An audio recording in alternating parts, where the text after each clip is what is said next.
Mercenariat politique nommant une marionnette manipulée. Écrit dans ses titres à sa une, le journal L'actualité, pour qui le parti ne peut plus regarder faire. Il a à prendre le taureau par les cornes, à opter pour une grande chirurgie qui soigne le parti d'une gangrène qu'on ne peut laisser se cancériser dans le corps politique.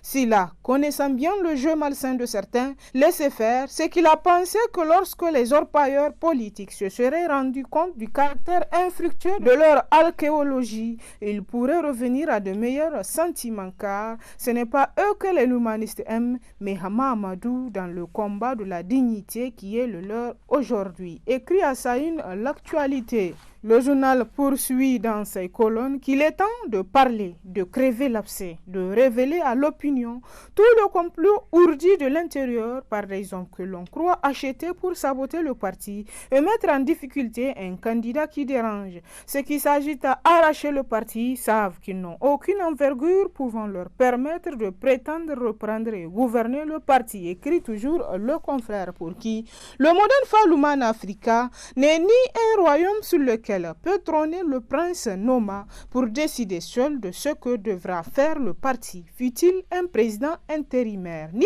un héritage sur lequel il aurait tous les droits dans le mépris du peuple qui le compose. Peut-être que le parti avait mis du temps à comprendre le jeu de l'homme qui a insidieusement travaillé à discréditer certains grands militants de la première heure, à savoir Omar Hamidou dit Ladanchana, Lady Gross et l'honorable Daouda Nuhu, écrit toujours le confrère. Avec le recul, il est loisible de comprendre aujourd'hui le jeu de celui qui se faisait passer pour un des inconditionnels de Hama Amadou. Quant au journal La Roue de l'Histoire, il rapporte à propos du moderne Falouman Africa que le président par intérim reste intransigeant. Le président par intérim du mouvement démocratique pour une fédération africaine moderne Falouman Africa, Oumarou Noma, reste intraitable face à certains responsables du parti qui refusent de se soumettre à son autorité et surtout de se conformer au texte du parti et aux dernières décisions de justice intervenues dans le contentieux qui l'opposait à certains militants. Après une réconciliation de façade, tant à travers la réunion du bureau politique qu'il a présidé au lendemain de la décision de justice du 5 août, le confirmant comme président par intérim et la mise en scène du congrès du parti Aminamen de Omar Hamidou Tchana, où Oumarou Noma s'est laissé entraîner courtoisement à saluer le président historique du moderne Faloumana Hama Amadou, qui lui voue un terrible mépris. Depuis qu'il a assigné le parti en justice, les tensions ont repris de plus belle, nous apprend le confrère. Mais cette fois-ci, avec une stratégie de la part de ses adversaires de vouloir le dribbler en le piégeant. Mais, à force d'être minimisé, le président Oumarou Noma a compris que son seul paravent, c'est la maîtrise des textes du parti. Grâce désormais au texte dont il a fait son chevet de lit, il confond ses adversaires politiques qui ne savent plus à quel sein se vouer. Plus loin dans ses colonnes, le journal rapporte la crise au sein du MNSD. Seyni Oumarou va-t-il frapper, s'interroge en gros le journal. Pour la première fois depuis le début de la crise profonde qui affecte le parti, on parle au sein du MNSD de sanctions disciplinaires. Depuis quelques semaines, dans l'entourage du président Seyni Oumarou, cette hypothèse était brandie mais n'avait pas été abordée au cours du congrès extraordinaire du 15 août en raison, indique-t-on, de certains obstacles contenus dans les textes fondamentaux du parti. Raison certainement pour laquelle ce point est inscrit en pole position à l'ordre du jour de la réunion du jeudi 10 septembre 2020.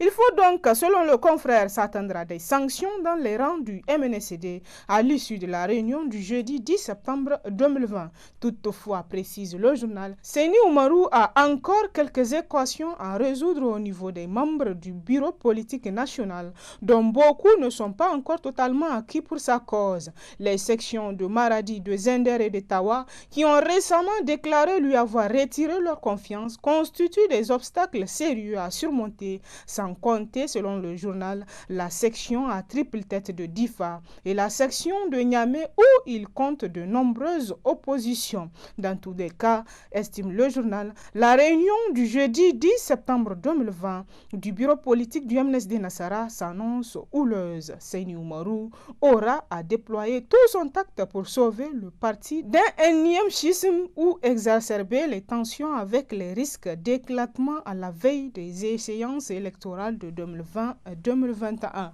Une équation difficile à résoudre, estime le confrère. Puis, en ce qui concerne les élections 2020-2021, l'opposition veut-elle d'un audit neutre? S'interroge pour sa part le canard déchaîné. L'opposition politique a toujours exigé que le fichier électoral biométrique soit audité par des entités neutres afin de garantir la fiabilité du résultat final.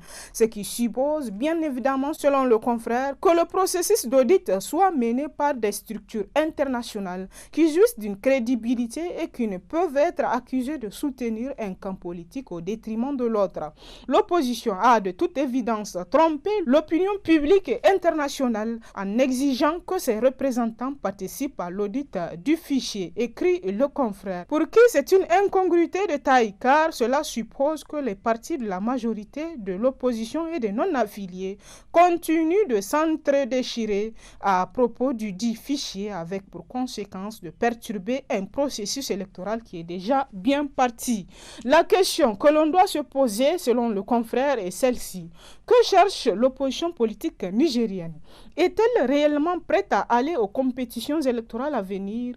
Cherche-t-elle au contraire à perturber, voire empêcher un processus électoral pour lequel elle se sait perdante d'avance? Toutes ces questions se posent actuellement au moment où l'opinion publique nationale assiste impuissante au rejet systématique de l'opposition politique par rapport au processus actuel. Quant au journal Le Monde d'aujourd'hui, il rapporte à sa une que l'opposition rejette totalement l'audit de l'OIF.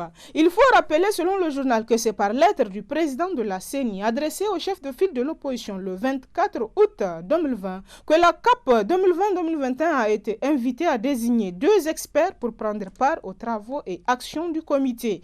Le président de la CENI, Maître Issaka Souna, écrivait notamment que son institution avait demandé à l'OIF, à la CEDEAO et à l'UA de soumettre le fichier électoral biométrique à un audit conjoint prévu pour se dérouler la première semaine de septembre et que cette démarche se veut inclusive et transparente.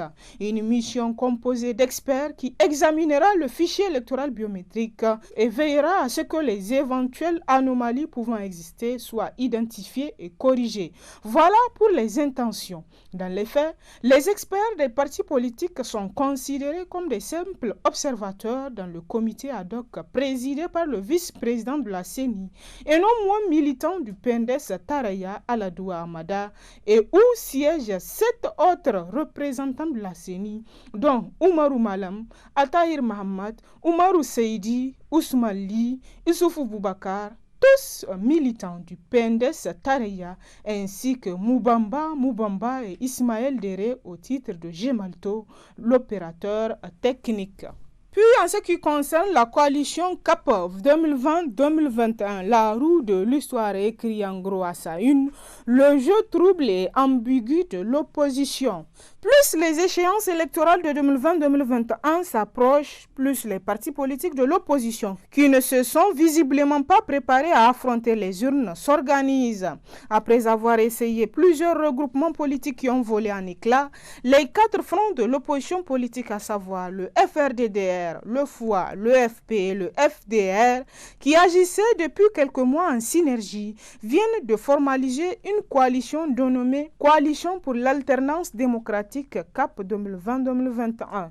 À travers l'acte fondateur de cette coalition politique, ses initiateurs ne cessent de claironner sur tous les toits à l'alternance démocratique. Mais paradoxalement, à entendre les propos de certains leaders politiques de ce regroupement politique, on est loin de cette alternance démocratique et pacifique. Certains parlent de lutte, d'autres même de mobilisation et d'autres termes qui invitent à l'insurrection populaire. Toutefois, précisons précise le journal. Dans cette coalition hétéroclite d'une vingtaine de partis politiques, il y a des leaders qui croient à l'alternance démocratique et qui s'inscrivent dans le processus électoral en cours, s'activant à sensibiliser leurs militants dans cette perspective. C'est sur ce fond de divergence sur les objectifs visés par les différents partis politiques qui composent cette coalition que le CAP 2020-2021 a opéré sa première sortie médiatique, rejetant l'audit du fichier électoral biométrique, base essentielle des élections 2020-2021, réceptionné par le président de la Commission électorale nationale indépendante CENI le 2 septembre 2020. Un rejet fantaisiste selon le confrère qui en dit long sur la perception et les visées de certains acteurs de l'alternance démocratique nouvelle formule. Au journal L'Expression d'ajouter que le ridicule ne tue pas au Niger. Les Nigériens ont été ébahis. Ils ont appris avec surprise et amertume la nouvelle danse de l'opposition politique nigérienne. Cette danse se résume selon le confrère par la création d'une coalition dénommée CAP 2020-2021. Un mouvement genre M5 au Mali pour renverser le régime de Issoufou Mahamadou et à tout prix, même si pour cela il faut piétiner des morts pour accéder à la magistrature suprême du pays. Ce mouvement est mort-né, indique le confrère, du fait du manque de leaders genre l'imam Diko et de l'aval du peuple. Il est aujourd'hui totalement voué à l'échec. La coalition politique mise en place le mercredi 2 septembre 2020 par les partis politiques de l'opposition nigérienne est selon le confrère le résultat des confitures totales de cette opposition politique et un mal de crédibilité et de popularité. Une opposition désapprouvée par les Nigériens. Quand on estime qu'un régime a failli, il faut, selon le confrère, le sanctionner à travers les urnes et uniquement par les urnes. Toute autre forme de remise en cause d'un gouvernement démocratiquement mis en place est, selon le confrère, contraire à la démocratie. CAP 21 peut-elle atteindre ses objectifs dans ce postulat va-t-en-guerre? CAP 21 a-t-elle quelle légitimité pour appeler les Nigériens à la révolte, à l'insurrection et voire à la guerre civile? S'interroge le journal. Puis le 57e sommet ordinaire de la CEDEAO. Le journal Le Temps rapporte dans ses titres que devoir accompli, Issoufou passe le témoin à Nana Akufo-Addo. Le lundi 7 septembre 2020, le président de la République, son Excellence Issoufou Mahamadou, président en exercice de la Communauté économique des États de l'Afrique de l'Ouest, CEDEAO, à la cérémonie officielle d'ouverture de la 57e session ordinaire de la conférence des chefs d'État et de gouvernement de cette organisation régionale. Dans un discours d'ouverture devant ses pairs ouest-africains au Centre international des conférences Mahatma Gandhi de Niamey, le président Issoufou Mahamadou a indiqué qu'au cours de son mandat à la tête de la CEDEAO, il a mis l'accent au moins sur 3 domaines, les grandes priorités du moment, à savoir la sécurité régionale, la consolidation des institutions démocratiques et à l'intégration économique. Sur le plan de l'intégration économique, les différents programmes ont souffert des effets de la pandémie à Covid-19, a dit le chef de l'État. En ce qui concerne la situation politique et sécuritaire au Mali, le président Issoufou Mahamadou a rappelé les décisions prises par la CEDEAO lors des 3 sommets virtuels sur ce pays. Le Mali a plus que jamais besoin de stabilité pour que les aspirations fortes du peuple malien à la sécurité, au développement soient pleinement satisfaites. Il est du devoir de notre communauté d'assister les Maliens en vue de rétablissement rapide de toutes les institutions démocratiques. La junte militaire doit, selon le confrère, nous aider à aider le Mali. Nous fondons l'espoir qu'elle répondra favorablement aux mesures prises par notre communauté. D'autres partenaires stratégiques du peuple malien fondent le même espoir. Et pour finir, nous apprenons du canard déchaîné qu'en ce qui concerne les pluies diluviennes, le chef de l'État a apporté son soutien et son réconfort aux sinistrés de Saga. Le président de la République, chef de l'État, son Excellence, M. Issoufou Mahamadou, a visité mardi matin le quartier Saga dans le 4e arrondissement communal de Niamey, inondé suite aux récentes pluies et à la remontée des eaux du fleuve Niger. Les pluies continuent et malheureusement les inondations continuent aussi en provoquant d'immenses dégâts comme on vient de le voir ici à Saga, a dit le président Issoufou Mahamadou à l'issue de cette visite. Face à la situation, le gouvernement organise la solidarité avec les populations sinistrées, a-t-il indiqué. Nous avons conçu et nous sommes en train de mettre en œuvre un plan intégré de soutien aux populations, non seulement à Niamey, mais sur l'ensemble du territoire national, a affirmé toujours le chef de l'État. Le président de la République a rassuré par ailleurs les populations sinistrées sur les dispositions qui sont en train d'être prises pour les reloger, pour les appuyer en alimentation, en vivres, etc. Et c'est l'essentiel de l'actualité à travers les journaux cette semaine. Très bonne lecture et à la semaine prochaine, Inch'Allah.